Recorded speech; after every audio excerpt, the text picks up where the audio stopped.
আসসালামু আলাইকুম, সবাই কেমন আছেন? আলহামদুলিল্লাহ আমরা বেশ ভালো আছি। তো আশা করি আপনারাও সবাই আল্লাহর রহমতে ভালো আছেন। তো এই তো এখন সকালের সব কাজকাম শেষ হয়ে গেছে। এখন বাজে প্রায় 5:30 পৌনে 6টার মতো। তো শুধু এখন হালুয়াটা রান্না করব আর রুটিটা ভাজবো। তাহলে পাকের ঘরে রান্নাঘরের কাজ শেষ। তো তোমাদের ভাইয়ার খাবার দাবার তার সব কিছু রেডি হয়ে গেছে। আর আমি অনেক কিছু কাপড় ভিজেছি, কাপড়টা ধুয়ে তারপর নাস্তা করব। কারণ যেহেতু আমি অনেক সকালে 7টা 7:30 দিকে নিহারি নিয়ে বের হয়ে যাই, আস্তে আস্তে বেলা 2টা 2:30 বাজে, তখন এসে আর কোনো কাজ করতে ইচ্ছা করে না, যার কারণে সব কাজ করে যাওয়ার চেষ্টা করি। তো এই তো কাপড়গুলি আমি মিললাম, আর দেখো আকাশের অবস্থা কিন্তু খুবই সুন্দর। তো মনে মনে ভাবতেছি আজকে মনে হয় বৃষ্টি হবে না। তো আল্লাহর কি অশেষ মেহেরবানি, যাক আকাশটা তো পরিষ্কার। তো এখন আমি আর নিহা নাস্তা করব।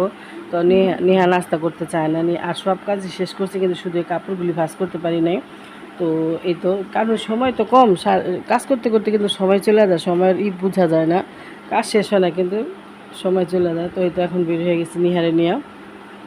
আর যেখানে হল পড়ছে ওখানে একটু যাওয়ার পথে অনেক জ্যাম পড়ে, যার কারণে একটু আগেই বের হইতে। পরীক্ষা হলো 10টায়, আর আমাদের বের হইতে হলো 7:30টায়। তো এই তো পরীক্ষা শেষ হয়ে গেছে, এখন সব বাচ্চারা বের হইতেছে, তো আমরা বেরোতেছি। আর আমার শরীরটা কিন্তু একটু অসুস্থ, পায়ে ব্যথা পাইছি, তো ওইটা নিয়ে কিন্তু যাইতে হইতেছে। তো আসার পরে তো বের হইলাম, তো ভালোই। রাস্তায় বের হয়ে দেখি যে বৃষ্টি নেমে গেছে, তো যাওয়ার পথে দেখি আবার থেমেও গেল। তো পরীক্ষাটা ঘন্টাটা দিছে, আর এর মধ্যে আবার বৃষ্টিটা নামছে। তো ভাগ্য ভালো যে একটা রিক্সা পাইছি, তো আশা বললাম। তো আসার পরে নিয়ে ভাত খাবে না, সে খাবে নুডলস। তো সে নুডলস রান্না করে খালো। আর দেখো ফ্ল্যাট বাসার ভিতরে লাটকি চুলা রান্না করতেছি, আমাদের বাসায় গ্যাস নাই। তো গ্যাসের জন্য যে আসলে কী করুন বুঝতে পারতেছি না, মেয়েরা এখন থাকতে চাইতেছে না এই বাসায়, মেয়েরা বলতেছে বাসা ছাড়ার জন্য। তো দেখি কি করতে পারি। আর লাটকি চুলা তো রান্না সম্ভব না, কারণ ফ্ল্যাট বাসায় কি লাটকিতে রান্না করা যায়? অনেক দিন আগে চুলাটা আমি বানাইছিলাম, চুলাটা কিন্তু ছোটো, আর আমরা তো কখনো চুলা টুলা বানাই নাই, একটু আইডিয়াতে বানাইছিলাম। ওইটা দিয়ে এখন মাঝে সাঝে দেখা যায় টাকার কাম চলে, বিপদের আপনজন যা বলে আর কি। তো এই তো আমি তরকারিটা রান্না করছি, এখন শাকটা বাগার দিব। তো অবস্থা খুবই খারাপ। আশেপাশে দু একটা বাসায় গ্যাস আছে, কিন্তু আমাদের বাসায় একেবারে গ্যাস নাই। তো যার কারণে এখন কিন্তু বাজে 10:30। তো আমি রান্না করতেছি।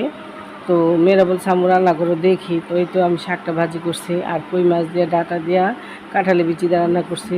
তরকারিতে অনেকটা ঝোল রয়ে গেছে, কারণ এটা হয়তো কালকেই শুকাবো, কারণ ছোটো চুলা তো হয় না, অত ধাউ ধাউ করে জাল জ্বলে না। তো এই তো এখন আবার সব কাম কাজ শেষ, রান্না করা শেষ, ঘরটা ঝাড়ু দিয়ে তো এখন আমরা খাওয়া দাওয়া করবো। তো এই তো এখন আমার সব গুছানো গাছানো শেষ। আর ঢাকা শহরে ফ্ল্যাট বাসায় লাকড়িতে রান্না এটা খুব বিরক্তজনক, আর গ্যাসের এত সমস্যা যে কী করি বুঝতে পারতেছি না। তো এখানে ইয়ামিন আলিফ খাইতেছে কাঁঠালে বিচি। তো এই তো আজকে ভিডিও এখানে শেষ করলাম। তোমরা সবাই ভালো থাকো, সুস্থ থাকো, আল্লাহ হাফেজ।